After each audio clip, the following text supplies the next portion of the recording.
Hello everyone, my name is Kensik Mama Perspiring and I'm here with another book summary.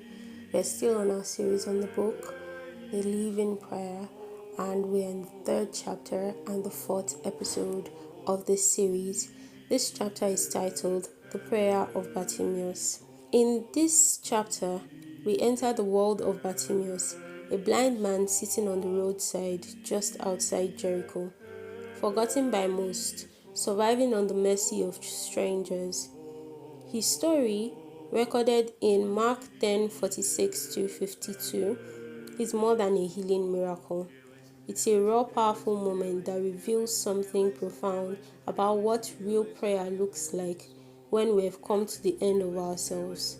For years, Bartimaeus had lived in darkness, not only physical blindness, but the emotional and spiritual kind that comes when you have tried everything, hoped too many times, and have been let down again and again.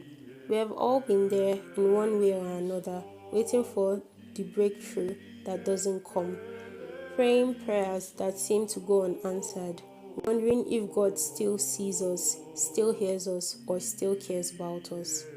And then Jesus passed by. Bartimaeus doesn't have time to polish words or perfect timing. He cries out, full of urgency, "Jesus, Son of David, have mercy on me." In that cry, we hear a faith that has been battered but not broken. He doesn't ask for attention, comfort, or even a conversation, just mercy. Because when life strips everything away, mercy is all that we have left to cling to. But even as he cries out, the voices begin. The crowd tries to silence him. They tell him to stay quiet, to sit back down, to stop making a scene. And isn't that just like what happens in our lives? When we start reaching for God in desperation, the voice comes. Sometimes it's people around us. More often, it's the thoughts in our own heads. What's the use? You've tried this before. Why would God answer you now? But Bartimaeus doesn't listen. The more they try to shut him up, the louder his cry. And that kind of stubborn, soul deep prayer, that refusal to give up, makes Jesus stop. Not walk by, not glance in pity. He stops. He calls Bartimaeus to himself and asks the most beautiful question: "What do you want me to do for you?" Think about that. The God of the universe standing still for one broken man who wouldn't give up. And what does Bartimaeus ask for? Not money, not relief, not pity, but vision. "Lord, that I may receive my sight." And in that moment, faith and mercy met, and his life was changed forever. This chapter isn't just about a miracle that happened 2,000 years ago. It's about you and me and what it means to cry out when everything feels hopeless. About learning not to give up when we feel unseen and unheard. It's a reminder that the moment we think Jesus is too far gone, he may be closer than ever, just one desperate prayer away.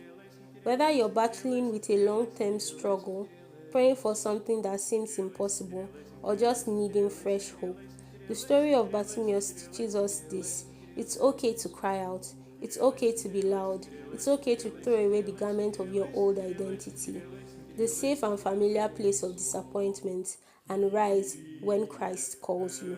Because when we dare to reach out with faith, shaped by pain, Jesus doesn't pass by, he stops, he hears, and he heals. Just like Bartimaeus, we don't just receive a miracle, we receive a new direction, a new way, and a new walk with Christ. Thank you so much for staying with me till the end of today's episode. For questions, suggestions, and the written form of this summary, you could reach us at christianbooksummaries1@gmail.com. Don't forget to like, share, comment, and subscribe. God bless you, and see you in the next episodes.